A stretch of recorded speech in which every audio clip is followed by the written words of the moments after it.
Hey guys, got a serious question for you. How is your slice serve, honestly? Can you take that ball and wipe them off the court, crash them into the fence, and then have a big C to hit open to? Well, if you can't, don't worry, because you're in the right place at the right time. Today I'm going to teach you how to serve the curve.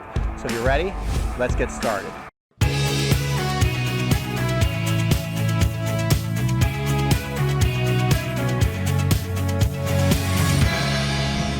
So now that we're all pumped up and excited, let me teach you how to serve this curve, all right? Today, my goal is to get you feeling this slice. Not enough people dive deep enough to develop the feel. They're always too concerned if their serve is laying in the box or not. And to kind of get this, you have to throw caution to the wind. So that's what we're gonna be doing today. That's what I'm gonna show you how to do. Now, the first thing is the grip. I like to get myself into what maybe would consider the Eastern backhand grip, or a very, very aggressive continental grip to where the strings are really facing up to the sky, like Milos Raonic kind of gets himself into. And this is going to allow me to develop some nice cut on the ball. I want to cut the ball big time, right? I'm not going out there and playing Novak Djokovic or Roger Federer or anybody like that. So just getting the nasty hook on the ball is going to work well into a 5-0 and 5-5 level.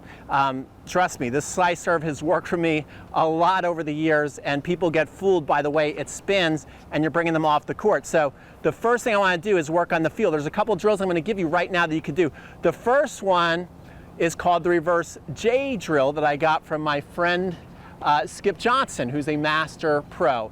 And so what he has the students do is come here and basically try and catch the ball at the top. Now, this looks easier than it is. A lot of people will struggle with this. The key is to have the ball have as little movement as possible. And what is this doing? This is making you aware of your racket face. And also, when I'm hitting a slice, I kind of feel like I'm curling around the ball. So this little J drill really helps with that, all right?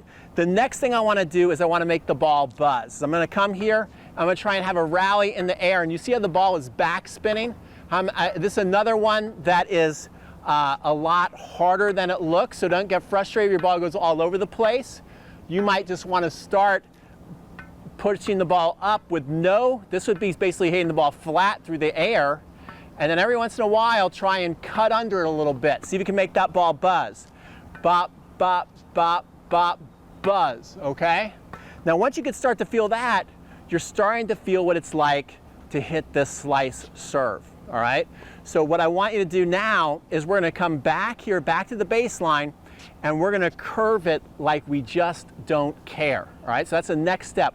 We have to curve this ball like we just don't care. So again, I'm in that big aggressive continental grip, and what I'm going to do is almost hit like a side arm serve. I'm going to have my racket way out here to the top, and I'm going to throw the ball out to the side more than normal just to get the feeling of this. Whatever your toss ends up being, that's okay. I do think it's a nice little cheat though to throw the ball a little bit more to the side than normal.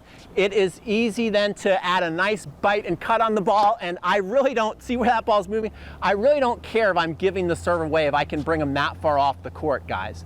Especially if I can also bring it into their body. That's kind of like my backup plan. Now, I made that serve. I actually don't want you to make the serve. I don't want you to at least try and make the serve. I want you to curve it like you just don't care. In fact, I want you to hit some serves intentionally into the side fence. So that's what I'm going to do. I want to have as much of a boomerang effect as possible, where I'm coming here and just making that ball move. That's not aggressive enough, Pete. I've got to miss bigger, right? Look at that. That's what I want to see. Miss bigger. Okay, that's too close to the court. My goal will try and hit that side fence. Miss big, Pete. Miss big. Oh, that's more like it. Okay? That's what I want to do, just so I can see the ball start to hook, just so I can see that action on the ball.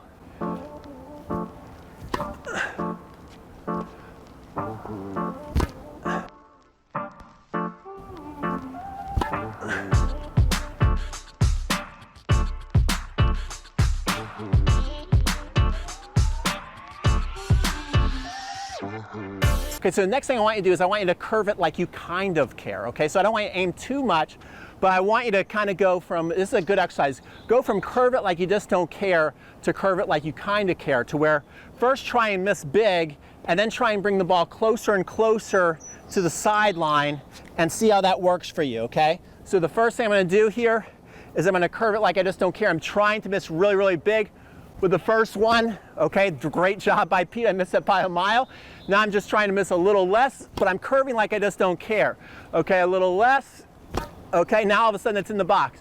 A little less. Okay, so then we made 2 out of 3 on our last ones. And I wasn't even really trying, if they went in, I really don't care. But you see how that works? To where miss big and then start to feel it gradually come on in.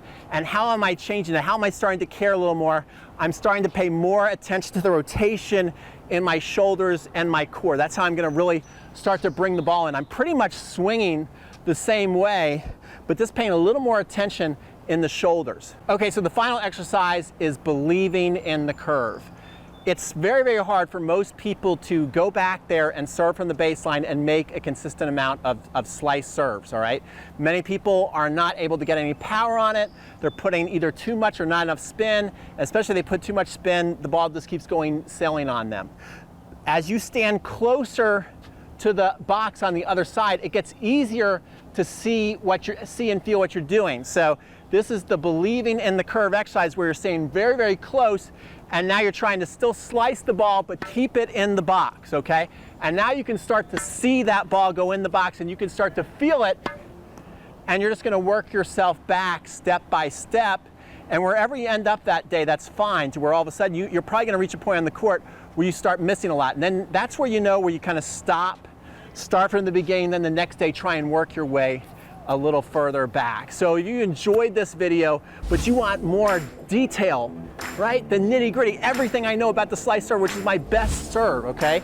Those are pretty good slice serves. And if you want to learn more about it, I've actually got a 3-part Serve the Curve series for you that you can look at right now. So here's a little preview, sign up, and I'll see you inside the training. Hey guys, Pete from Crunch Time Coaching. Today we've got a really cool lesson for you. We're going to teach you the super spinner boomerang drop shot. Okay guys, I got to be honest with you. Learning the super spinner boomerang drop shot is not going to get your game to the next level in the next 12 months. And my job as your tennis coach is to help you consistently get better, see the progress, grow in your tennis game. So what we're going to do today is a little different. We're going to put down the racket, we're going to put down the balls, we're going to leave the tennis court, and we're going to head on over to my house, and I'm going to show you exactly step by step the pitfalls to avoid and what you really need to be doing over the next 12 months if you want to see your game go up to the next level. So come on, let's go.